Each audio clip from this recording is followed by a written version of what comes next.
Hi guys, welcome back to my YouTube channel. ನಾನು ನಿಮ್ಮ ಪ್ರೀತಿಯ MK ಕನ್ನಡತಿ. ಗೈಸ್, ನಾನು ಇನ್ನೊಂದು ವಿಡಿಯೋಗೆ ಸ್ವಾಗತ. ಯಾರೆಲ್ಲ ನನ್ನ ಚಾನಲ್ನ ಸಬ್ಸ್ಕ್ರೈಬ್ ಮಾಡ್ಕೊಂಡಿಲ್ಲ, ಪ್ಲೀಸ್ ಸಬ್ಸ್ಕ್ರೈಬ್ ಮಾಡ್ಕೊಳ್ಳಿ ಮತ್ತು ನಮ್ಮನ್ನು ಬೆಳೆಸಿ ಅಂತ ನಾನು ಕೇಳ್ಕೊತಾ ಇದ್ದೀನಿ ಗೈಸ್. ಮತ್ತು ನನ್ನ ಇನ್ನೊಂದು ವಿಡಿಯೋಗೆ ಸ್ವಾಗತ. ಗೈಸ್, ನಾನಿವಾಗ 6:40 ಆಗಿದೆ ಟೈಮು, ಈವ್ನಿಂಗು. ನಾನಿವಾಗ ಎಲ್ಲಿ ಹೊರಟಿದ್ದೀನಿ ಅಂದರೆ ಫೈನಲಿ ನಮ್ಮ ಊರ ಕಡೆ ಹೊರಟಿದ್ದೀನಿ. ಅಂದರೆ ನಾನು ನಮ್ಮ ಊರಿಗೆ ಹೋಗ್ತೀನೋ ಇಲ್ವೋ ಗೊತ್ತಿಲ್ಲ. ನಮ್ಮದು ಪಾಸ್ಪೋರ್ಟ್ ಮಾಡಿಸಿದ್ನಲ್ಲ ಗೈಸ್, ಅದ್ರದ್ದು ವೆರಿಫಿಕೇಷನ್ ಇಲ್ಲ ಆಯಿತು. ಇವಾಗ ನಮ್ಮೂರಲ್ಲಿ ಹೋಗಿದೆಯಲ್ಲ, ಅಲ್ಲಿ ನಮ್ಮೂರ ಹತ್ರ ಪೊಲೀಸ್ ಸ್ಟೇಷನಲ್ಲಿ ಹೋಗಿದೆ ಅಂತೆ. ಒಂದು ಪೊಲೀಸ್ ಸ್ಟೇಷನಲ್ಲಿ ಒಂದು ವೆರಿಫಿಕೇಷನ್ ಇರುತ್ತಲ್ಲ, ಅದ್ರದ್ದು ವೆರಿಫಿಕೇಷನ್ಗೆ ಪೊಲೀಸವರು ಫೋನ್ ಮಾಡಿದರು. ಅದಕ್ಕೆ ಹೋಗಬೇಕು. ನಿನ್ನೆ ಫೋನ್ ಮಾಡಿದ್ರು ಅವರು. ಇವತ್ತು ನಮ್ಮ ಮನೆಯಲ್ಲೆಲ್ಲ ಹೋಗಿದ್ರು, ನಮ್ಮ ಸಿಸ್ಟರು ಮತ್ತು ನಮ್ಮ ಕಸಿನ್ ಎಲ್ಲ ಹೋಗಿದ್ರು. ಬಟ್ ಆಗಲಿಲ್ಲ. ಅದು ಏನೋ ಪ್ರಾಬ್ಲಮ್ಮು, ಸರ್ವರ್ ಪ್ರಾಬ್ಲಮ್ಮು ಅಥವಾ ಕರೆಂಟ್ ಇರಲಿಲ್ಲ ಇಡೀ ದಿನ ಇವತ್ತು ಸಿಟಿಯಲ್ಲಿ ಅಂತ ಹೇಳ್ತಾಯಿದ್ರು. ಅದಕ್ಕೆ ನಾಳೆ ಬನ್ನಿ ಅಂತ ಹೇಳಿದ್ರಂತೆ. ಇನ್ನೇನು ಸಾಟರ್ಡೆ ಅಲ್ವಾ, ನಾಳೆ ಸಂಡೇ ಅಲ್ವಾ, ಸಂಡೇ ಕರೆದಿದ್ದಾರಂತೆ. ಹಾಗಾಗಿ ನಾನೇ ಹೋಗಿಬಿಡೋಣ ಅಂತ ಹೇಳಿ ಹೋಗ್ತಾ ಇದ್ದೀನಿ. ಮತ್ತು ಸಿಗ್ನೇಚರು ಬೇಕಂತೆ, ಅದಕ್ಕೆ ಕೇಳ್ತಾ ಇದ್ರಂತವರು. ನಿನ್ನೆ ನಾನು ಮಾತಾಡುವಾಗ ಏನೂ ಹೇಳಲಿಲ್ಲ ಅವರು. ಸಿಗ್ನೇಚರ್ ಬೇಕು ಏನು ಹೇಳಲಿಲ್ಲ. ಇನ್ನೇನು ಸಿಗ್ನೇಚರು ಆಗುತ್ತೆ ಹೋದರೆ ಅಂತ ಹೇಳಿ ನಾನು ಇವಾಗ ಹೊರಟಿದ್ದೀನಿ. ಆಲ್ಮೋಸ್ಟು ಸ್ನಾನ ಎಲ್ಲ ಮುಗಿಸ್ಕೊಂಡು ಇವಾಗ ರೆಡಿ ಆಗಬೇಕು, ಮೇಕಪ್ ಆಗಿ. ಮತ್ತು 7 ಗಂಟೆಗೆ ಇಲ್ಲಿ PG ನಲ್ಲಿ ಊಟ ಕೊಡ್ತಾರೆ. ಊಟ ಮಾಡಿಕೊಂಡು 8:30 ಹಂಗೆ ಹೊರಟ್ರೆ ಅಲ್ಲೂ 11 ಗಂಟೆ ಟ್ರೈನಿಗೆ ಕರೆಕ್ಟಾಗಿ ರೀಚ್ ಆಗ್ತೀನಿ. ಮತ್ತೆ ಸಿಗ್ತೀನಿ. ಆಲ್ಮೋಸ್ಟ್ ರೆಡಿಯಾಗಿದ್ದೀನಿ. ಇವಾಗ ಹೇರ್ ಸ್ವಲ್ಪ ಡ್ರೈ ಆಗ್ತಾ ಇದೆ. ಹೇರ್ ಡ್ರೈ ಆಗಲಿ ಅಂತ ಇಷ್ಟೊತ್ತು ಕಾಯ್ತಾ ಇದ್ದೆ ಗೈಸ್. ಇವಾಗ ಊಟಕ್ಕೆ ಹೋಗ್ತಾ ಇದ್ದೀನಿ, ಡಿನ್ನರ್ಗೆ. ಸ್ವಲ್ಪ ಬೇಗ ಊಟ ಮಾಡಿಕೊಂಡು ಸ್ವಲ್ಪ ಬೇಗ ಹೊರಡೋದು ಒಳ್ಳೆಯದು ಅಂತ ನಾನು ಅಂದ್ಕೊಂಡು ಬ್ಯಾಗ್ ಪ್ಯಾಕಿಂಗ್ ಆಗಿದೆ ಆಲ್ಮೋಸ್ಟು. ಇವಾಗ ಇನ್ನೊಂದು ಸ್ವಲ್ಪ ಇದೆ ಪ್ಯಾಕಿಂಗ್ ಮಾಡೋದು. ಪ್ಯಾಕಿಂಗ್ ಮಾಡಿಕೊಂಡು ಆಲ್ಮೋಸ್ಟ್ ಹೊರಡೋದು. Night journey guys. ನೋಡಬೇಕು ಯಾವ ಥರ ಇರುತ್ತೆ ನೈಟ್ ಜರ್ನಿ. ತುಂಬ ದಿನ ಆದಮೇಲೆ ನೈಟ್ ಜರ್ನಿ ಮಾಡ್ತಾಯಿದ್ದೀನಿ. ನೋಡುವ ಯಾವ ಥರ ಇರುತ್ತೆ. ಓಕೆ ಗೈಸ್, ಊಟ ಮಾಡಿಕೊಂಡು ಮತ್ತೆ ಸಿಗ್ತೀನಿ ಗೈಸ್. ಇವಾಗ ರೆಡಿ ಆಗಿಬಿಟ್ಟೆ. ಇವಾಗ 8:30 ಹಂಗೆ ಹೊರಡ್ತೀನಿ. ಇನ್ನು ತುಂಬ ಬೇಜಾನ್ ಟೈಮ್ ಇದೆ. 8:30, ಇವಾಗ 7:44 ಆಗಿದೆ. ಫೈನಲಿ ರೆಡಿ ಆಗಿದ್ದೀನಿ. ನೈಟ್ ಅಲ್ವಾ, ಏನೂ ರೆಡಿ ಇಲ್ಲ. ಜಸ್ಟ್ ಹೇರ್ ಈ ಥರ ಹಾಕ್ಕೊಂಡಿದ್ದೀನಿ. ಮತ್ತು ಒಂಚೂರು ಅದು ಇದು ಹಚ್ಕೊಂಡಿದ್ದೀನಿ. ಅದು ಬಿಟ್ಟರೆ ಇಂಥದ್ದಿಲ್ಲ. ಇವಾಗ ಹೊರಡ್ತಾ ಇರೋದೆ, ಟೈಮ್ ಆಗಿದ ತಕ್ಷಣ ಹೊರಡ್ತಾ ಇರೋದೆ. ಒಂದೇ ಒಂದು ಬ್ಯಾಗ್ ಇದೆ, ಹಾಕ್ಕೊಳೋದು, ಹೋಗೋದು. ರೈಲ್ವೆ ಸ್ಟೇಷನಲ್ಲಿ ಸಿಗ್ತೀನಿ ಗೈಸ್. ಬಾಯ್.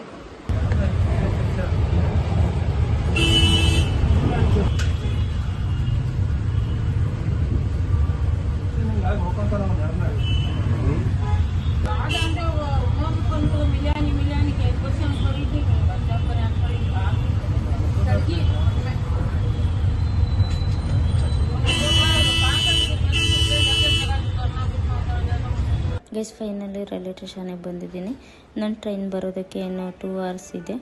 ಅಲ್ಲಿವರೆಗೂ ನಾನು ಇಲ್ಲೇ ಕೂತ್ಕೊಂಡು ವೆಯ್ಟ್ ಮಾಡಬೇಕು ಗೈಸ್. ಇವಾಗಲೇ ರೈಲ್ವೆ ಸ್ಟೇಷನಲ್ಲೂ ಚಿಕನ್ ಬಿರಿಯಾನಿ, ಮಟನ್ ಬಿರಿಯಾನಿ ಮಾರಕ್ಕೆ ಶುರು ಮಾಡಿದ್ದಾರೆ ಗೈಸ್. ಬಟ್ 1 ಪ್ಲೇಟ್ ಚಿಕನ್ ಬಿರಿಯಾನಿಗೆ 150 ರೂಪಾಯಿ ಅಂತೆ, ಮಟನ್ ಬಿರಿಯಾನಿಗೆ 200 ಅಂತೆ, ಮೊಟ್ಟೆ ಬಿರಿಯಾನಿಗೆ 100 ಅಂತೆ. ನೋಡಿ ಗೈಸ್ ಹೆಂಗಿದೆ ಅಂತ ಜೀವನ. ಬಟ್ ನಾನು ರೈಲ್ವೆ ಸ್ಟೇಷನಲ್ಲೆಲ್ಲ ಏನೂ ತೊಗೊಳಕ್ಕೆ ಹೋಗೋಲ್ಲ, ಯಾಕಂದರೆ ಸುಮ್ಮನೆ ವೇಸ್ಟ್ ಮಾಡ್ತೀನಿ ನಾನು ತಗೊಂಡು. ತಿನ್ನೋಕ್ಕಾಗಲ್ಲ ನನ್ನ ಕೈಲಿ, ಹಾಗಾಗಿ ನಾನು ಏನೂ ತೊಗೊಳ್ಳೋದಿಲ್ಲ ಗೈಸ್. ಫೈನಲಿ ಟ್ರೈನ್ ಬಂತು. ಟ್ರೈನಲ್ಲಿ ವೀಡಿಯೋ ಮಾಡೋಕ್ಕಾಗಲಿಲ್ಲ ಗೈಸ್. ಫೈನಲ್ಲು ಬಂದು ಸೇರಿಕೊಂಡೆ. 3 ಗಂಟೆಗೆ ತಂದು ಬಿಸಾಕ್ಬಿಟ್ಟ ಗೈಸ್. ಮಿಡ್ನೈಟು 3 ಗಂಟೆಗೆ ತಂದು ಬಿಸಾಕ್ಬಿಟ್ರೆ ಏನು ಮಾಡೋದು ಗೈಸ್. ಇಲ್ಲಿಂದ ನಾನು ಇನ್ನೂ 40 ಕಿಲೋಮೀಟ್ರ್ ಹೋಗಬೇಕಲ್ಲ. ಅದಕ್ಕೆ ಇವಾಗ 6 ಗಂಟೆವರೆಗೂ ನಾನು ಇಲ್ಲೇ ವೆಯ್ಟ್ ಮಾಡಬೇಕು, ಸ್ವಲ್ಪ ರೆಸ್ಟ್ ಮಾಡಬೇಕು. 6 ಗಂಟೆವರೆಗೂ ಇಲ್ಲೇ ರೆಸ್ಟ್ ಮಾಡಬೇಕು. ನಿದ್ದೆ ಬಂದರೆ ಮಲ್ಕೋಬೇಕು. ಅದಾದಮೇಲೆ 6 ಗಂಟೆ ಹಾಗೆ ಎದ್ದು ಪ್ರೈವೇಟ್ ಬಸ್ ಸ್ಟ್ಯಾಂಡಿಗೆ ಹೋಗಿ ಅಲ್ಲಿಂದ ಬಸ್ ಹಿಡ್ಕೊಂಡು ನಮ್ಮೂರ ಕಡೆ ಹೋಗ್ತಾ ಇರಬೇಕು ಗೈಸ್. ಇನ್ನು ಇವಾಗ 5:30 ಆಗಿದೆ, 5:33 ಆಗಿದೆ. 6 ಗಂಟೆವರೆಗೂ ನಾನು ಇನ್ನು ಅರ್ಧ ಗಂಟೆ ಇಲ್ಲೇ ಕಾಯಬೇಕು. 6:15 ಹಾಗೆ ನಾನು ಇಲ್ಲಿಂದ ಹೊರಟ್ರೆ 6:30 ಹಾಗೆ ಬಸ್ ಬರುತ್ತೆ. ಆ ಬಸ್ಸಲ್ಲಿ ನಾನು ಹತ್ಕೊಂಡು ನಮ್ಮೂರ ಕಡೆ ಹೋಗಬೇಕು. ಗೈಸ್ ಫೈನಲಿ ನಮ್ಮ ಊರಿಗೆ ಹೋಗೋ ಬಸ್ ಸ್ಟ್ಯಾಂಡಲ್ಲಿ ಬಂದು ಕೂತಿದ್ದೀನಿ. ಇನ್ನು ಬಸ್ಸು ಬಂದಿಲ್ಲ ಗೈಸ್. ಈ ಬಸ್ ಸ್ಟ್ಯಾಂಡ್ ಅಂತೂ ನನಗಂತೂ ಸಿಕ್ಕಾಪಟ್ಟೆ ಮೆಮೊರೇಬಲ್ ಆಗಿದೆ. ಇವಾಗ ತುಂಬ ಚೇಂಜಸ್ ಆಗಿದೆ ಇಲ್ಲೆಲ್ಲ. ಈ ಥರ ಇದ್ದಿರಲಿಲ್ಲ, ಬೇರೆ ಥರ ಇತ್ತು. ಇವಾಗ ಎಲ್ಲ ಫುಲ್ ಸ್ವಲ್ಪ ಚೇಂಜ್ ಆಗಿದೆ. ಮತ್ತು ಈ ವಾಟ್ರದ್ದು ಇದು ಕೂಡ ಇದ್ದಿರಲಿಲ್ಲ, ಸ್ವಲ್ಪ ಚೇಂಜಸ್ ಆಗಿದೆ. ಈ ಬಸ್ ಸ್ಟ್ಯಾಂಡ್ ಬಗ್ಗೆ ಹೇಳಬೇಕಂದ್ರೆ ಸಿಕ್ಕಾಪಟ್ಟೆ ಮೆಮೊರೇಬಲ್ ಇದೆ. ಈ ಟೈಮಲ್ಲಿ ಮತ್ತು ನೈಟು ಎಲ್ಲ ಈ ಬಸ್ ಸ್ಟ್ಯಾಂಡಲ್ಲಿ ಕಾಲ ಕಳೆದಿರೋದಿದೆ. ಯಾಕಂದರೆ ನಾವು ಈ ಬಸ್ ಸ್ಟ್ಯಾಂಡಿಗೆ ಬಂದೆ, ನಾವು ನಮ್ಮೂರಿಂದ ಈ ಬಸ್ ಸ್ಟ್ಯಾಂಡಿಗೆ ಬಂದೆ ಚಿಕ್ಕಮಂಗ್ಳೂರಿಗೆ. ನಾವು ಆವಾಗ ಇದಕ್ಕೆ ಹೋಗ್ತಾಯಿದ್ವಿ, ಚಿಕ್ಕಮಂಗ್ಳೂರಿಗೆ ಕಾಫಿ ಬೀಜ ಕೊಯ್ಯೋಕ್ಕೆ ಅಂತ ಹೋಗ್ತಾಯಿದ್ವಿ. ನಮ್ಮ ಫ್ಯಾಮಿಲಿ ಮತ್ತು ನಮ್ಮ ಅತ್ತೆ, ನಮ್ಮ ಮಾವ ಬಿಡ್ತಾಯಿದ್ರು, ಮೇಸ್ರಿಯಾಗಿ ನಮ್ಮ ಮಾವ ಬಿಡ್ತಾಯಿದ್ರು. ಊರಿಗೆ ಅವರು ಕರ್ಕೊಂಡು ಹೋಗ್ತಾಯಿದ್ರು ಚಿಕ್ಕಮಂಗ್ಳೂರಿಗೆ. ಈ ಟೈಮಲ್ಲಿ ಆಲ್ಮೋಸ್ಟ್ ಹೋಗ್ತಾಯಿದ್ದಿದ್ದು ನಾವು. ಆವಾಗ ನಾವು ಚಿಕ್ಕಮಂಗ್ಳೂರಿಂದ ಬರಬೇಕಾದ್ರೆ ಮತ್ತು ಈ ಕಡೆಯಿಂದ ಹೋಗಬೇಕಾದ್ರೆ ಈ ಬಸ್ ಸ್ಟ್ಯಾಂಡಲ್ಲಿ ಇದಾಗಿ ಇಲ್ಲೇ ಬಂದು ಬಸ್ ಹತ್ಕೊಂಡು ಹೋಗಬೇಕಿತ್ತು ಗೈಸ್. ಅದಕ್ಕಾಗಿ ಈ ಬಸ್ ಸ್ಟ್ಯಾಂಡಲ್ಲಿ ಮೆಮೊರೇಬಲ್ ತುಂಬಾ ಇದೆ. ನನಗೆ ತುಂಬ ಖುಷಿ ಆಗುತ್ತೆ ಇವಾಗ ನೋಡೋಕ್ಕೆ. ಬಟ್ ಇವಾಗ ಅವಾಗಿನ ಥರ ಬಸ್ಗಳಿಲ್ವೇ ಇಲ್ಲ ಗೈಸ್. ಇವಾಗ ಯಾವಾಗಲೂ ಒಂದು ರೇರು ಬಸ್ ಬರೋದು ಈ ಬಸ್ ಸ್ಟ್ಯಾಂಡಿಗೆ, ಪ್ರೈವೇಟ್ ಬಸ್ಸು. ಗೌರ್ಮೆಂಟ್ ಗಾಡಿಗಳು ಬರ್ತವೆ, ಬಟ್ ಗೌರ್ಮೆಂಟ್ ಬಸ್ ಸ್ಟಾಪಿಗೆ ಆ ಕಡೆ ಹೋಗಬೇಕು. ಸೊ ಇಲ್ಲಿ ನಾನು ಬೇಗ ಹೋಗಬೇಕಾದ್ರೆ ಪ್ರೈವೇಟ್ ಬಸ್ಸಿಗೆ ಕಾಯಬೇಕು. ಮತ್ತು ಇಲ್ಲಿ ಅಂಗಡಿಗಳೇನೋ ಜಾಸ್ತಿ ಇಲ್ಲ ಗೈಸ್. ಆದರೂ ಗೈಸ್ ಇದು ನಮ್ಮ ವಿಲೇಜ್. ಇಲ್ಲಿಂದ ಸ್ವಲ್ಪ ದೂರ ನಾವು ನಡ್ಕೊಂಡು ಹೋಗಬೇಕು. ನಡ್ಕೊಂಡು ಹೋದರೆ ನಮ್ಮ ಹಳ್ಳಿ.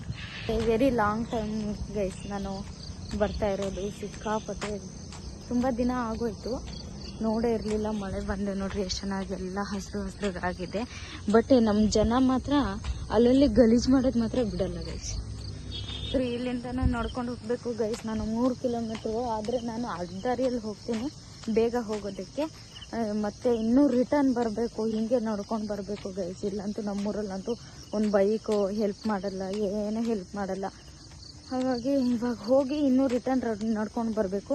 ಇನ್ನೊಂದು ರಿಟರ್ನ್ ನಾನು ಬ್ಯಾಂಗ್ಳೂರು ಹೋಗ್ಬೇಕು. ನಾನು ಇವತ್ತು ನೈಟ್ ಅಷ್ಟರಲ್ಲಿ ನಾನು ಬ್ಯಾಂಗ್ಳೂರು ಸೇರ್ಕೋಬೇಕು. ಸೊ ಹಾಗಾಗಿ ನಾವು ಕಾಲೇಜಿಗೆ ಓಡಾಡುವಾಗಲೇ ದಿನ ಓಡಾಡ್ತಾ ಇದ್ವಿ. ನಾವು ಕಾಲೇಜಿಗೆ ಹೋಗ್ಬೇಕಾದ್ರೆ ಇದೇ ರೋಡಲ್ಲಿ. ಅದೆಷ್ಟು ನಮ್ಮ ಕಾಲು ಸೌದು ಹೋಗಿತ್ತು ಈ ರೋಡಲ್ಲಿ. ನಾವು ಕಾಲೇಜಿಗೆ ಹೋಗಬೇಕಾದ್ರೆ, ನಾವೆಲ್ಲಿ ಊರಿಗೆ ಏನಾದರೂ ಹೋಗಬೇಕಾದ್ರೆ ಇದೇ ರೋಡಲ್ಲಿ ನಡ್ಕೊಂಡು ಹೋಗೋದು, ನಡ್ಕೊಂಡು ಬರೋದು, ಓಡಾಡ್ತೀವಿ ನಾವು. ಇಲ್ಲ ನಮ್ಮ ಅಜ್ಜಿ ಹೆಜ್ಜೆ ಅಂತೂ ಸುಮಾರಿದ್ದಾವೆ ಗೈಸ್, ಸುಮಾರಿದ್ದಾವೆ. ಮತ್ತು ಇಲ್ಲಿ ಒಂದು ಲಾಸ್ಟ್ ಮನೆ ಸಿಗುತ್ತೆ. ಆ ಮನೆಯಲ್ಲಿ ಎಷ್ಟು ಸಲ ನೀರು ಕೊಟ್ಟಿದ್ದಾರೋ. ನಮಗೆ ಸ್ವಲ್ಪ ಬಾಯಾರಿಕೆ ಆಯಿತು ಅಂತ ಹೇಳಿದ್ರೆ ಈ ಮನೆ ಹತ್ರ ಬಂದು ನೀರು ಹಿಡ್ದು ಕೊಡೋರು, ಅವ್ರ ಹತ್ರ ಇಸ್ಕೊಂಡು. ಅವರು ತುಂಬ ದಿಮಾಕು ಗೈಸ್ ಅವ್ರಿಗೆ. ಈ ಮನೆಯವ್ರ ಹತ್ರ ನೀರು ಇಸ್ಕೊಡ್ತಾಯಿದ್ರು. ತುಂಬ ದಿಮಾಕು ಆದರೂ ಗೈಸ್ ಈ ಮನೆಯವ್ರಿಗೆ. ಆದರೆ ನಮ್ಮ ಅಜ್ಜಿಗೆ ಏನೇ ಅಂದರೂ ಮಕ್ಳಿಗೆ ಸ್ವಲ್ಪ ಬಾಯಾರಿಕೆ ಆಗಿದೆ ಅಂತೆ, ಕೊಡಿ ಅಂತ ಇಸ್ಕೊಡಿದ್ರು. ಮತ್ತು ಈ ಬೆಲ್ದ ಮರ ನೋಡಿದ್ದೀರ, ಇವಾಗೆಲ್ಲ ಚಿಗುರ್ಕೊಳ್ತೈತಿ. ಇನ್ನು ಮತ್ತು ಈಗ ಬೆಂಗಳೂರಲ್ಲಿ ಈ ಬೆಲ್ದ ಹಣ್ಣಿಗೆ 20 ರೂಪಾಯಿಗೆ ಒಂದು ಬೆಲ್ದ ಹಣ್ಣು. ಇಲ್ಲಿ ಬಂದರೆ ಫ್ರೀ ನಮ್ಮೂರಲ್ಲಿ ಬಂದರೆ. ಎಲ್ಲ ನಾವು ನೋಡ್ಕೊಂಡು ಬಂದಿರೋದು ಇದೆ ಗೈಸ್, ನಾನು ನಮ್ಮ ಅಜ್ಜಿ. ಮತ್ತು ನಮ್ಮ ಅಜ್ಜಿ ಯಾವಾಗಲೂ ಈ ತೋಟದ ಹತ್ರ ಸೊಪ್ಪು ಕೊಯ್ಯೋಕ್ಕೆ ಅಂತ ಬರೋರು ಈ ಟೈಮಲ್ಲಿ. ಇವಾಗ ಏನು ಮಾಡೋದು ಅದೆಲ್ಲ ನೆನಪು ಬರುತ್ತೆ ಗೈಸ್. ಇವಾಗ ಬೇಗ ಹೋಗಬೇಕು ನಾನು, ಬೇಗ ಹೋಗಿ ರೆಡಿಯಾಗಿ ಮತ್ತೆ ಬರಬೇಕು ನಾನು. ಅದೇ ಹೇಳಿದ್ನಲ್ಲ, ನನ್ನ ಪಾಸ್ಪೋರ್ಟು ಪೊಲೀಸ್ ವೆರಿಫಿಕೇಷನ್ ಇದೆ ಅಂತ ಹೇಳಿ ಅಲ್ಲಿ ಹೋಗಬೇಕು. ಏನೋ ಕರೆಂಟ್ ಪ್ರಾಬ್ಲಮ್ ಇದೆ ಅಂತೆ. ಸ್ವಲ್ಪ ಕರೆಂಟ್ ಹೋಗೋಕ್ಕಿಂತ ಮುಂಚೆ ನಾವು ಫಸ್ಟು 5 ನಿಮಿಷದ ಕೆಲಸ ಅಂಥದ್ದು, 5 ನಿಮಿಷದಲ್ಲಿ ಹೋಗಿ ಬೇಗ ರೆಡಿ ಮಾಡಿಸ್ಕೊಂಡು ಬರಬೇಕು. ಇವಾಗ ನನಗೆ ಕರ್ಕೊಂಡು ಹೋಗೋಕ್ಕೆ, ಪಿಕಪ್ ಮಾಡೋಕ್ಕೆ ನಮ್ಮ ಅಕ್ಕನ ಮಗ ಬರ್ತಿದ್ದಾನೆ. ಅವನಿಗೆ ನನ್ನ ಬ್ಯಾಗ್ ಕೊಟ್ಬಿಟ್ಟು ಬೇಗ ನಡ್ಕೊಂಡು ಹೋಗಬೇಕು ಗೈಸ್. ಇಲ್ಲಿ ನೋಡಿ ಗೈಸ್, ಈ ಟೈಮಲ್ಲಿ ಎಮ್ಮೆಗಳೆಲ್ಲ ಮೇಯ್ತಾ ಇರ್ತವೆ. ಮೇಯ್ಸೋಕೆ ಒಂಥರ ಖುಷಿ ಖುಷಿ ಖುಷಿ. ಅದಕ್ಕೆ ಹೇಳೋದು ವಿಲೇಜ್ ಅಂದರೆ ವಿಲೇಜೇ, ಬೆಂಗಳೂರು ಅಂದರೆ ಬೆಂಗಳೂರೇ ಅಲ್ವಾ ಗೈಸ್. ಅದ್ರ ಜೊತೆಗೆ ಅದು ನೋಡಿ ಏನಂತಾರೆ ಅದಕ್ಕೆ, ಅದೇನೋ ಅಂತಾರೆ, ಅದು ಪಕ್ಷಿ ಕೂಡ ಅದ್ರ ಜೊತೆನೇ ಮೇಯ್ತಾ ಇರುತ್ತೆ ನೋಡಿ. ಎಷ್ಟು ಚೆನ್ನಾಗಿ ಹಾರ್ತಾ ಇದೆ, ಫುಲ್ ಖುಷಿ ಆಗುತ್ತೆ ನೋಡಿ ಇದೆಲ್ಲ. ಅದಕ್ಕೆ ವಿಲೇಜ್ ಕಡೆನೇ ಇರಬೇಕು ಅಂತ ಹೇಳೋದು. ಅದು ನಮ್ಮೂರ ಸೈಡು, ನಮ್ಮದು ಅಡಿಕೆ ನಾಡಲ್ವಾ, ಎಲ್ಲಿ ನೋಡಿದ್ರು ಹಸಿರು ಹಸಿರು ಅಡಿಕೆ ಗಿಡಗಳು ಮಾತ್ರ ಕಾಣ್ತವೆ ನೋಡಿ. ಅಡಿಕೆ ಮರ ಮತ್ತು ತೆಂಗಿನಕಾಯಿ ಗಿಡ ಇದೇ ಕಾಣೋದು.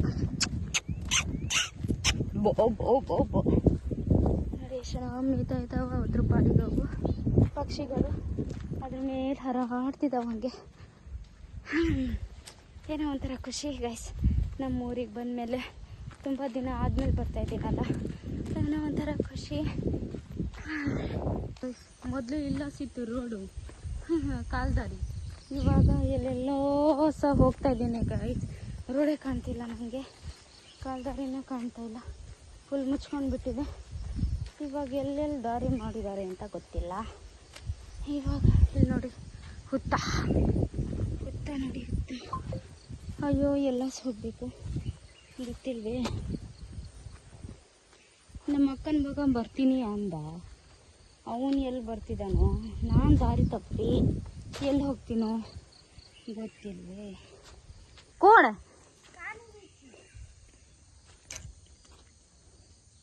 जल बैग घल कते रोड अच्छी है कते कते ना रे छो तुम अच्छा ना रे हां अच्छा अरे एवढी एवढी हां रोड अच्छी है सब भी बुरा गीत काला तू काय लटा से कट करा दो बड़ बड़ करा लो कन्ना करा ले धर्मस्थान गेट जन हां ಏನು ಅಕ್ಕನ ಮಗ ಕಂತ್ರಿ ನನ್ನ ಮಗ ಏನು ಅಕ್ಕನ ಮಗ. ಹಾಂ ಹಾಂ ಕಸನ್ ಮಾರಿ ಹಾಂ ಸ್ಟೈಲ್ ಆಗಿ ಕಡಾನ್ಸಕ್ಕೇನು ಕೋತು.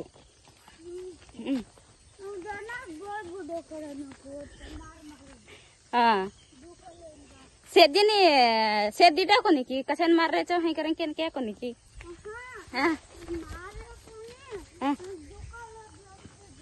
बस मारे मारे करें कोरा तू तो कत मारी अरे कसी जाग मारी की जोरागी मारे नहीं ला तराडी तंत के कनी के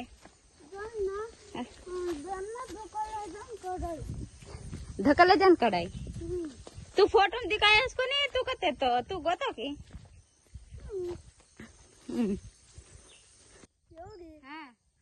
ಇವರೆಲ್ಲ ಧರ್ಮಸ್ಥಳಕ್ಕೆ ಹೋಗಿದ್ರು. ಆವಾಗ ಅವ್ರ ಅಜ್ಜಿ ಕೂದಲು ಕಟ್ ಮಾಡಿಸ್ಬಿಟ್ರಂತೆ, ಅದನ್ನ ಕಂಪ್ಲೇಂಟ್ ಹೇಳ್ತಾ ಇದ್ದ ಗೈಸ್.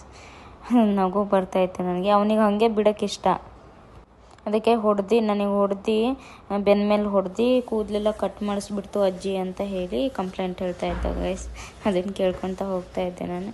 ಓಕೆ ಗೈಸ್, ನಾ ವಿಡಿಯೋ ಇಲ್ಲೇ ಎಂಡ್ ಮಾಡ್ತೀನಿ, ಮತ್ತೆ ಸಿಗ್ತೀನಿ ಇನ್ನೊಂದು ಹೊಸ ವಿಡಿಯೋ ಜೊತೆ. ಪ್ಲೀಸ್ ಸಬ್ಸ್ಕ್ರೈಬ್ ಮಾಡಿಕೊಂಡು ನನ್ನ ಚಾನಲ್ನ ಬೆಳೆಸಿ ಅಂತ ಕೇಳ್ಕೊಡ್ತೀನಿ ಗೈಸ್. Love you all.